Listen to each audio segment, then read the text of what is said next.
Video del capítulo 17 de Primera de Samuel es el que vamos a estar viendo hoy. Uno de los capítulos más famosos, yo pienso, de la Biblia, por la historia de David y Goliat. Esta historia que ha inspirado a muchas obras de teatro, películas, libros, etcétera, etcétera, donde se usa mucho para cuando alguien es ventajoso con otro, abusivo, o cuando alguien que no tiene muchas aspiraciones le gana a alguien que tiene todo, un equipo pequeño, un equipo grande, un equipo pobre, un equipo rico. Entonces se hace mucho esta analogía de David y Goliat, ¿verdad? Bueno, empecemos a comentar este capítulo que espero sea de grande bendición para ustedes y analicemos cómo históricamente de David se sabe muy poco fuera de la Biblia. O sea, lo que se conoce de este rey es por lo que la Biblia nos dice. En el 1993, descubrieron algo en una piedra donde se nombraba a David. Fíjense, de las pocas evidencias, ¿no? Hablaban de una guerra. Algo que también vamos a analizar en este capítulo es que el éxito va a traer problemas, va a traer muchas dificultades el éxito. Entonces, empecemos. Los filisteos juntaron sus ejércitos para la guerra, o sea, el eterno enemigo de Israel de ese tiempo, y se congregaron en Soco, que es de Judá, y acamparon entre Soco y Aseca en Efes Damí. Entonces estaban en tiempo de guerra donde estaban listos para seguir atacando a los israelitas. También Saúl y los hombres de Israel se juntaron y acamparon en el valle de Ela y se pusieron en orden de batalla contra los filisteos. Es decir, estaban cara a cara, divididos por un valle que pudiéramos imaginarnos como si ese iba a ser el ring. Acá está un ejército y acá está el otro, listos para atacarse. Y los filisteos estaban en un lado de un monte y los israelitas estaban en otro, ¿no?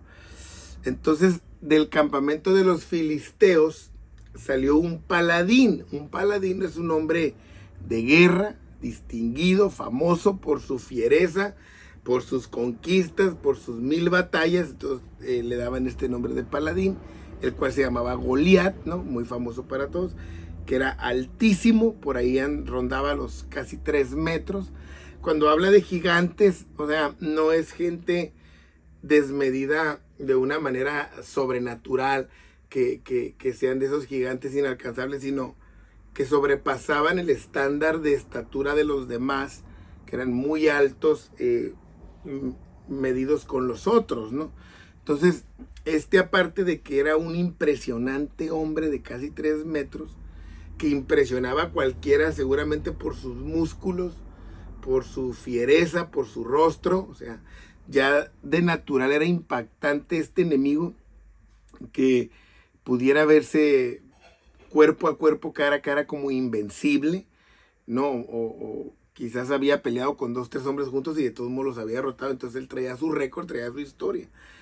Y aparte, dice Samuel, nos describe la armadura para que más gloria le demos a la victoria que Dios le dio a David.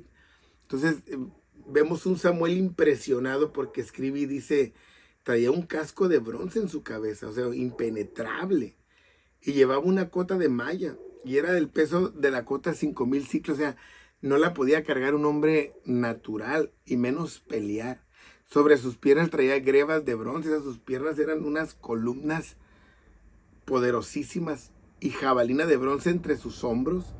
El asta de su lanza era como un rodillo de telar y tenía el hierro de su lanza 600 ciclos de hierro, e iba su escudero delante de él. Es decir, este hombre estaba totalmente armado, equipado. Y esta descripción que nos dan no es tanto para que nos centremos en su armadura, sino que nos centremos en la victoria. Es decir, alguien tan armado, de todos modos, si Dios no está con él, va a caer. Por poderoso que se vea, por cubierto que esté, nunca va a poder contra el Dios de Israel. Entonces nos da esta descripción detallada de lo imponente que era este hombre, para que miremos que humanamente era casi imposible de vencer. Entonces, muchas veces así nosotros vivimos encandilados por la apariencia de las personas o de los enemigos, los cuales muchas veces vienen directo a derrotarnos, pero nosotros sentimos menos porque decimos, ¿cómo voy a poder contra él, contra ella? ¿Cómo voy a poder contra este vicio, contra este hábito? No, es imposible derrotarlo, yo no puedo humanamente. El enemigo así llega con todo su poder sobre nosotros, pareciera un gigante, pareciera que no lo pudiéramos derrotar, ese vicio, esas prácticas. Así llega ese desánimo como un gigante poderoso, bien armado. Nos pone todo el escenario para que nos desanimemos. Todos los malos ejemplos, nos crea un entorno en el que nosotros lo vemos como imposible. Fíjense. Entonces este hombre se paró y dio voces a los escuadrones de Israel diciéndoles: ¿para qué os habéis puesto en orden de batalla? No es necesario. Dijo: yo soy filisteo y vosotros siervos de Saúl, escojan un hombre para que pelee contra mí. O sea, ¿para qué vamos a hacer una matanza cuando se puede evitar? Entonces un hombre que era desafiante, un hombre que estaba empoderado, acostumbrado a ganar, por eso le gritonea al pueblo de Dios, se envalentona, porque los ve reunidos, pero también los ve llenos de miedo. Entonces, había muchos reunidos de Israel, sí, pero pocos valientes. Quizás eso pasa en nuestro tiempo, habemos muchos, pero ¿cuántos son los valientes que van a hacer la obra realmente de Dios? Entonces, ¿quién había de su estatura quizás? Acuérdense que Saúl, el rey, era alguien que sobrepasaba a todos de los hombros. Entonces, si alguien había más o menos de su estatura era Saúl, pero también él pues no lo iba a hacer, ¿verdad? Porque obviamente tenía miedo. Entonces, ir hacia un gigante es porque crees que lo vas a derrotar. Por eso nadie de ellos iba hacia él, porque ellos no creían que podían derrotar a Goliat.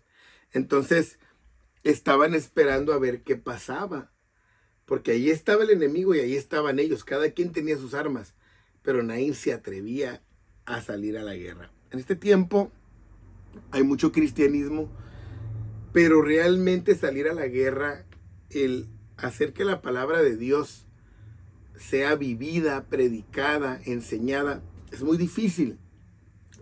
Estamos buscando más esas traducciones que se adapten más al mundo para entonces nosotros no meternos en problemas, porque hay mucho cristiano, pero hay poco valiente. Así estaba el pueblo de Israel, muchos cristianos. Quizás tú vas a una iglesia donde hay mucha gente, pero ¿cuántos valientes hay en esa iglesia? ¿Cuántos valientes hay en tu grupo? ¿Cuántos valientes hay en tu alrededor? No estoy hablando de cuántos cristianos ni de cuántos miembros. Estoy hablando de cuántos valientes, porque con Saúl estaban muchos, pero todos eran cobardes. Nadie se atrevía a desafiar lo que iba en contra de Dios. Y eso es lo que necesitamos predicar, enseñar y hablar, desafiar lo que va en contra de la obra de Dios. Pero parecía que nuestros intereses van primero, ¿no? Entonces, si puede pelear conmigo y me vence, nosotros los vamos a servir. Y si no, ustedes nos van a servir.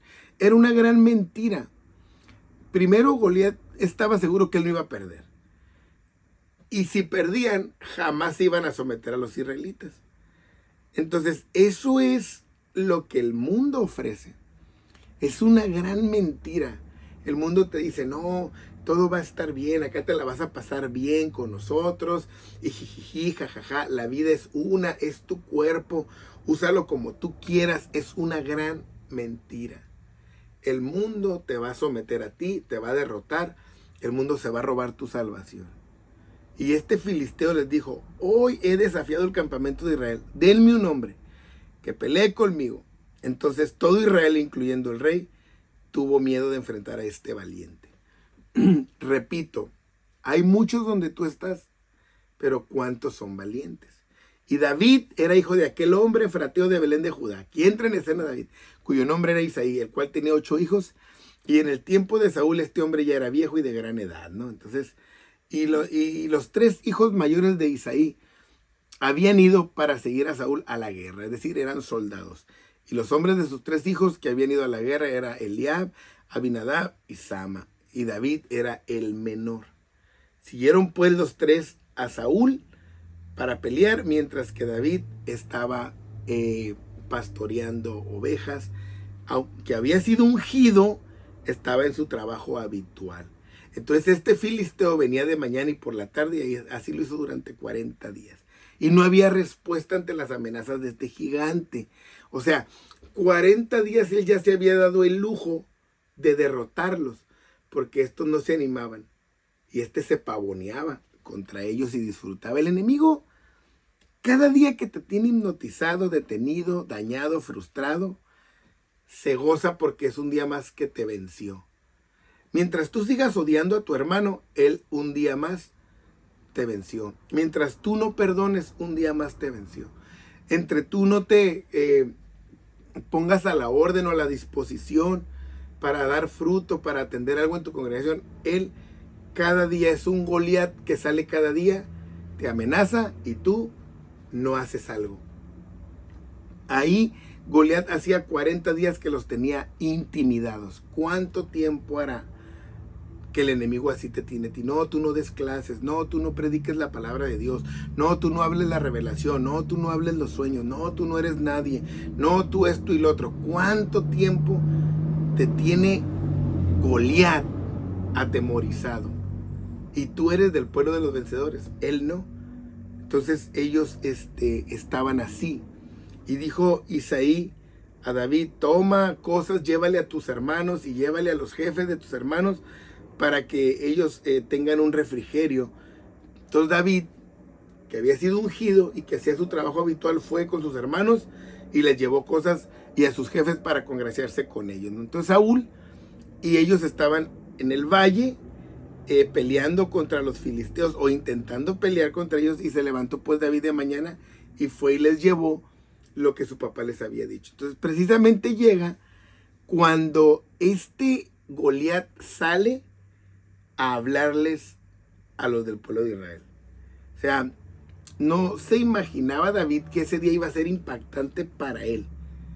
Él iba a ser un mandado obediente a su padre, pero no sabía que lo esperaba la gloria de la victoria. Fíjense, o sea, qué oportunidad tan poderosa. Entonces se pusieron en orden de batalla como lo hacían durante 40 días. Y David dejó lo que traía y se fue corriendo para ver cómo estaban sus hermanos. O sea, porque a él sí le preocupaban sus hermanos, él sí los amaba. A sus hermanos él no les interesaba, pero él sí. Entonces mientras él hablaba con ellos, he aquí que llegó este paladín que se ponía en medio de los campamentos y empezó a hablar las mismas palabras. La diferencia es que ahora lo escuchó David. Antes lo habían escuchado puros hombres que no se atrevían a nada, que no tenían un celo.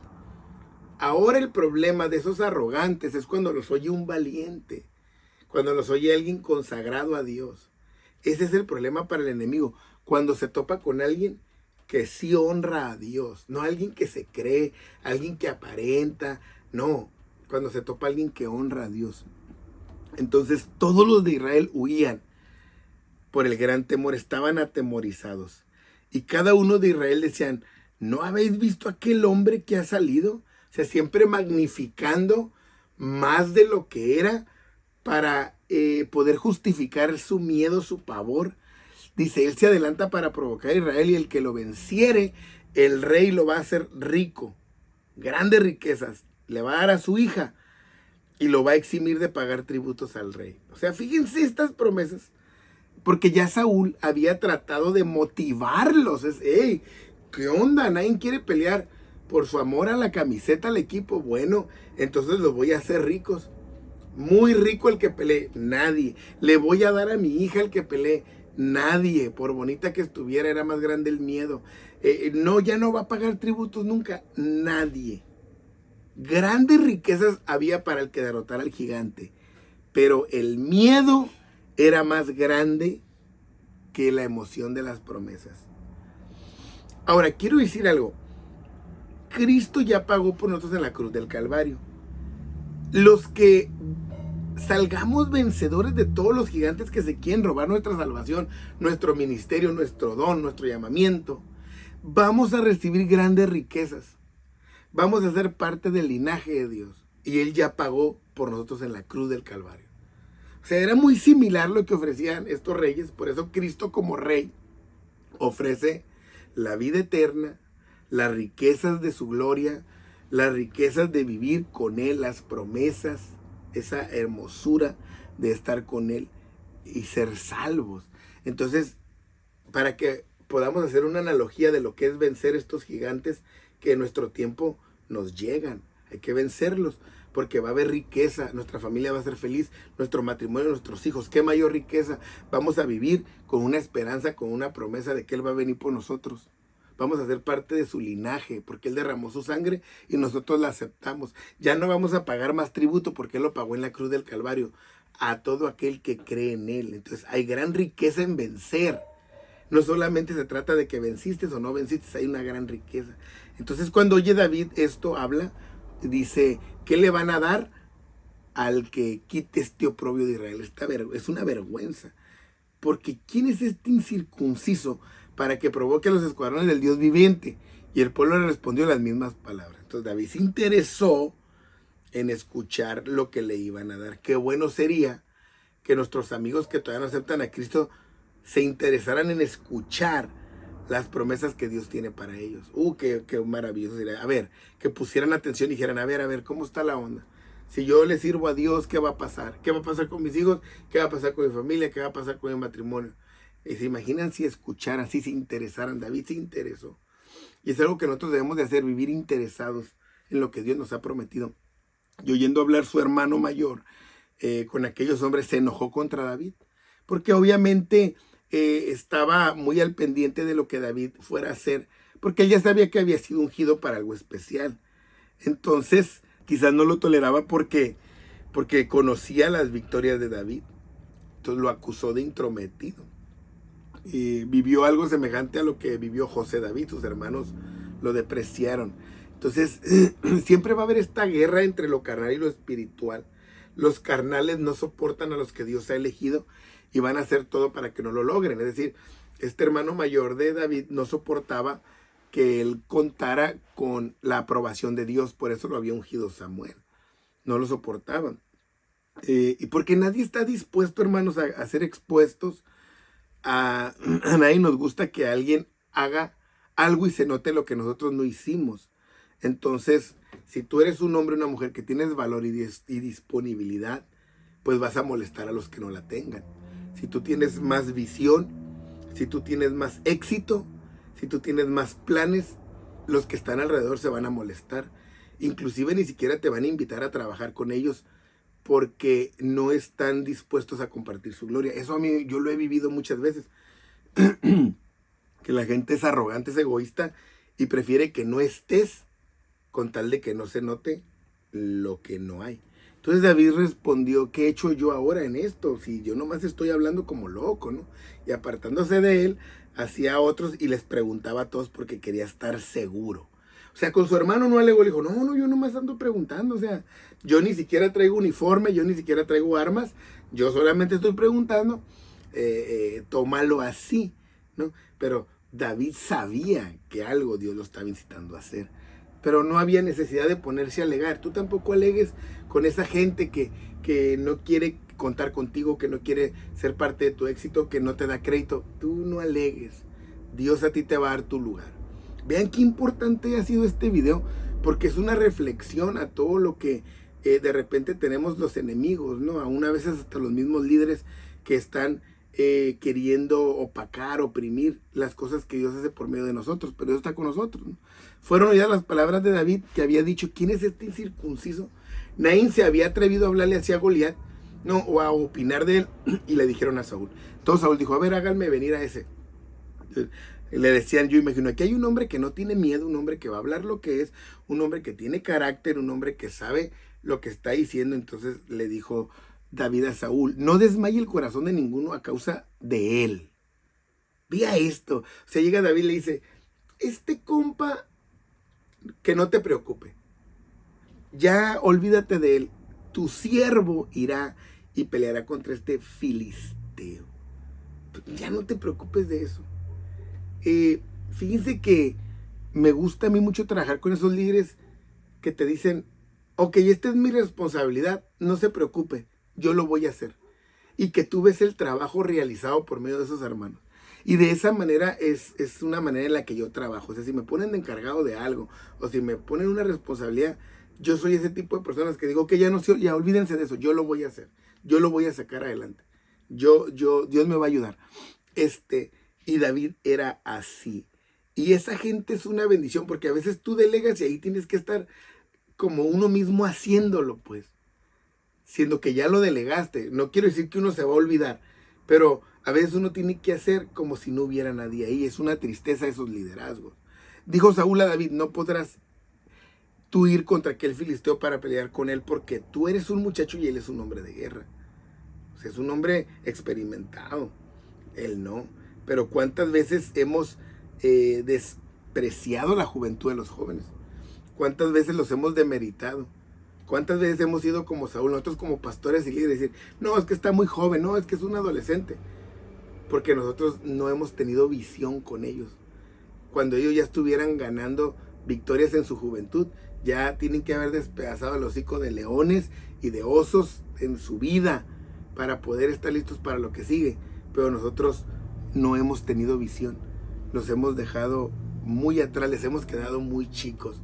Por eso la mayoría de los jóvenes son light, son mundanos, porque la iglesia les ha quedado chica en que hombres o mujeres con un verdadero carácter y cristianismo los enseñen. Ese ha sido nuestro problema y pienso que esa va a ser grande parte de nuestra condenación de este tiempo. Entonces David le dijo a Saúl, no, o sea, ¿cuál joven de qué? Porque ahí está esta parte de David que dice, no, yo cuando cuidaba ovejas venía un león y venía un oso y yo se los quitaba del hocico. O sea, yo sé por qué estoy aquí hablando para pelear. No, qué bonito sería que un joven o una señorita dijera, no, es que tú estás joven. Y que no, qué joven, yo lo puedo hacer.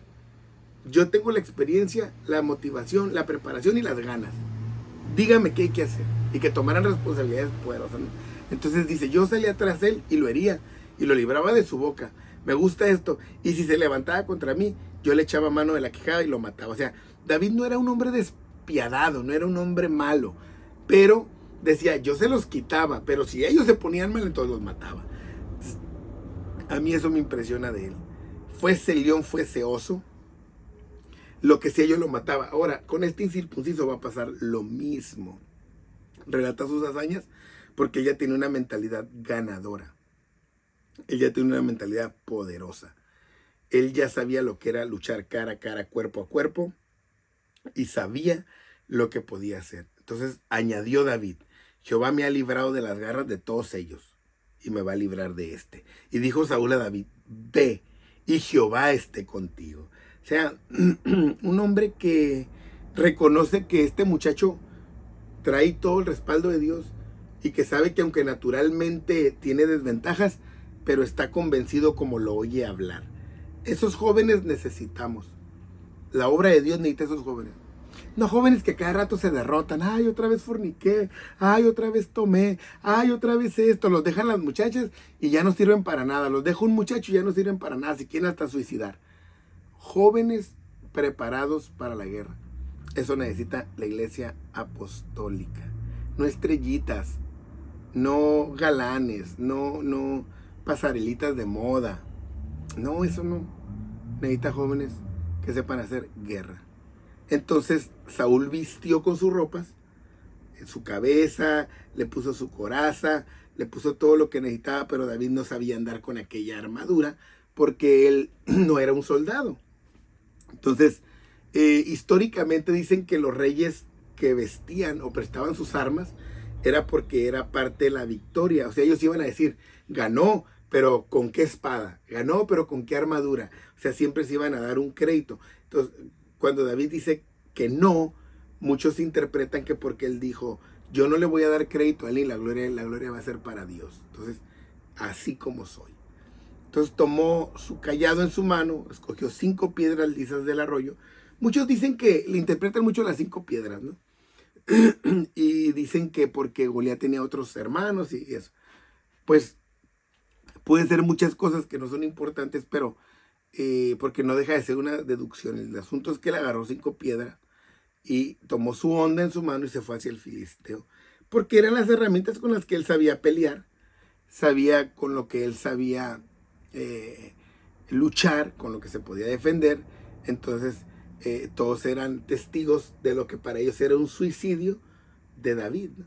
Y el filisteo venía andando y acercándose a David y a su escudero delante de él. Y cuando el filisteo miró a David, le tuvo en poco, porque era un muchacho y rubio y de hermoso parecer. O sea, no quedaba como para enfrentarse a un hombre como él. Me lo imagino todo lleno hasta de heridas, de cicatrices, ¿no? Y le dijo: soy un perro para que vengas de mí con palos. Y maldijo a David por sus dioses.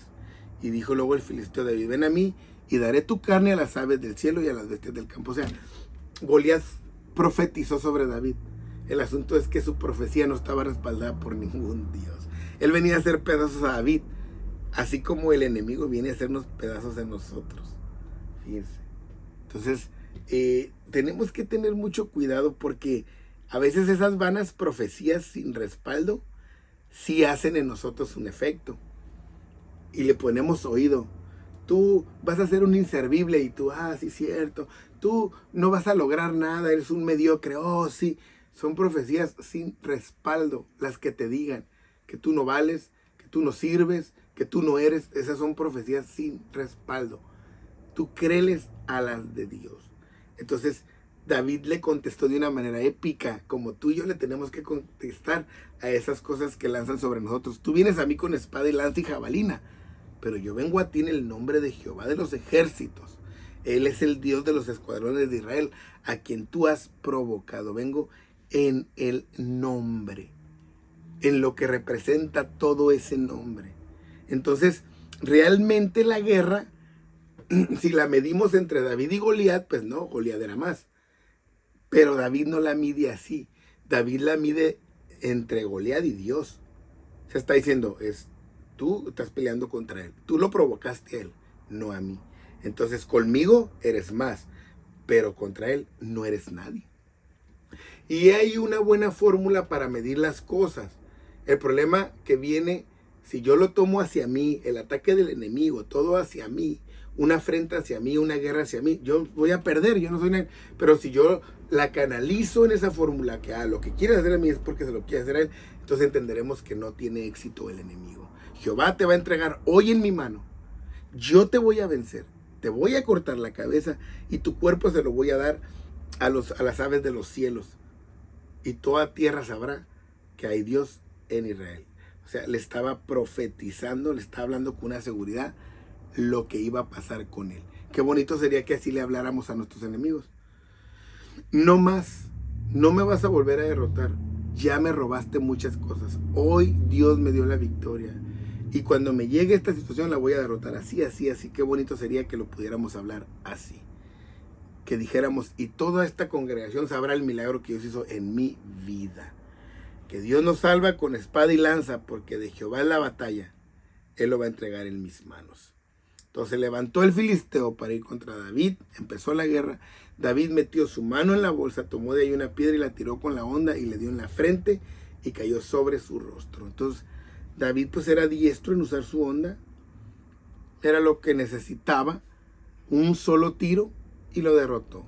Así era de indefenso y frágil aquel hombre contra Dios. Así lo venció al filisteo. No tenía espada en su mano, no tenía nada de eso, pero no la necesitaba. Entonces fue David, corrió y tomó la espada y hizo como había dicho. Lo acabó de matar, le cortó la cabeza, y cuando los filisteos vieron al paladín muerto, huyeron. Mentirosos. Habían dicho que se iban a entregar y no se entregaron nada. Entonces, levantándose luego los de Israel y los de Judá, gritaron y siguieron a los filisteos hasta llegar al valle, y hasta las puertas de Cron, y cayeron los heridos de los filisteos.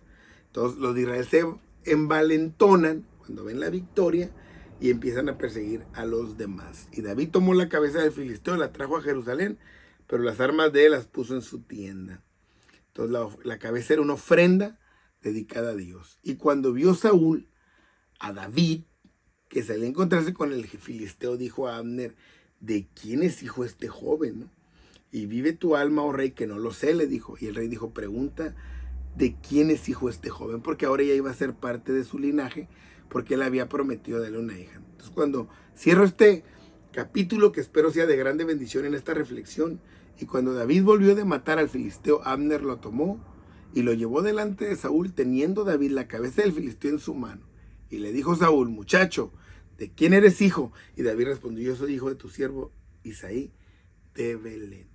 O sea, no era nadie, pero Dios le había dado la más grande victoria. Quiero decirte esto: prepárate, porque cuando las victorias lleguen, también van a aumentar los enemigos. Y la lanza va a estar preparada en tu contra.